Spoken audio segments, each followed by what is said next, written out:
वज्रमुक्ति channel में आपका स्वागत है। इसमें मैं एनर्जी के बारे में एक्सप्लेन करता हूँ।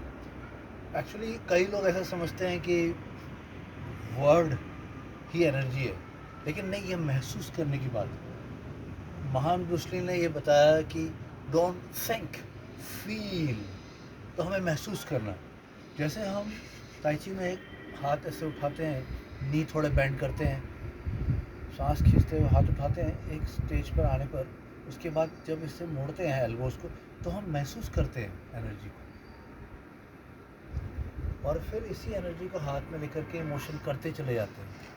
तो ये एनर्जी फील करना, हम जब मेडिटेशन करते हैं, ध्यान करते हैं, तो भी हम शरीर से बाहर निकलते हैं, ऊपर आते हैं। जैसे पहली बार मेरा ध्यान हुआ तो तब मैं साक्षी भावना से देख रहा था अपने विचारों को, जो कि बुद्ध की फ़िलॉसफ़ी में है, और जय कृष्णमूर्ति ने ओपनली इसको कहा है, और महान ब्रूस ली भी जय कृष्णमूर्ति को ही फॉलो करते थे। तो मैं शरीर से जब मैं विचारों को देखने लगा, तो मैंने अंदर प्रकाश देखना शुरू किया और मैं शरीर से बाहर निकलने लगा।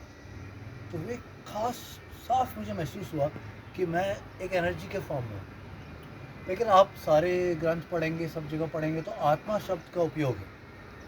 जब पहली बार मैं सिखाता था बॉम्बे में, आर्य समाज के उसमें जो फोर्ट में उनकी बिल्डिंग है, मार्शल आर्ट सिखा था, तो उनमें अग्निवेश आए थे। तो उन्होंने मुझे कहा था कि अगर मैं कहूँ कि आत्मा ये है, तो वो मेरा अनुभव होगा, आपको खुद ढूंढना पड़ेगा कि आत्मा क्या है। तो मैं तब से मेरी ये जर्नी चली थी। मैं नेवल डॉक्स में था, चलते रहा, फिर मैंने आर्ट बनाया वज्रमुक्ति। तो ये नॉलेज मैंने सब लोगों को, जितने लोगों को दे सका, दिया।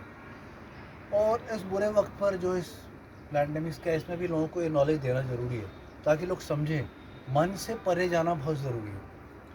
तो ये जो फीलिंग, जो मेडिटेशन में हम ऊपर आते आते हम यहाँ पे आते हैं, तो हम सब मन से परे चले ही जाते हैं। आँख बंद करते हैं तो हम इंद्रियों से परे चले जाते हैं।